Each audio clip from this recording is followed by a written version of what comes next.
আপনি কি মনে করেন আপনি জোকার?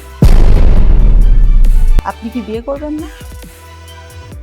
প্রথমে আপনি শুরু করেছেন আমি একজন সমালোচিত ব্যক্তি, এটা পরে। আগে তো না, আমি যে ভালো কাজ করেছি, আলোচিত ব্যক্তি এবং জননন্দিত ব্যক্তি, সেটা তো আপনার আগে উল্লেখ করতে হবে। হ্যাঁ, আপনি সমালোচিত, তারপরেই আলোচনায় আগে আমি আসেন। আলোচিত, তারপরে আমি সমালোচিত। ওকে, ঠিক আছে। পৃথিবীতে যার নাম আছে তারই বদনাম আছে। আপনি আমাকে আগেই যদি ধরেন যে সমালোচিত দিয়ে শুরু করেন, তাহলে তো আপনি শুরুই করলেন নেগেটিভ দিয়ে। কারণ আমি স্টেজে সবসময় একটা কথা বলি যে honesty is the best policy.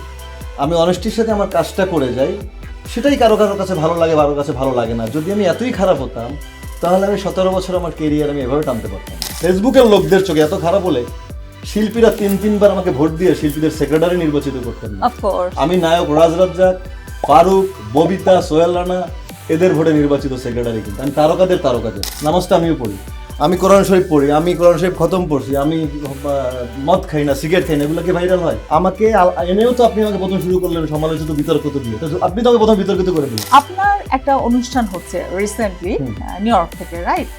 সেখানে আপনি কিভাবে স্কোপ দেন শাহরিয়ার নাজিম জয়কে যে বেহায়া?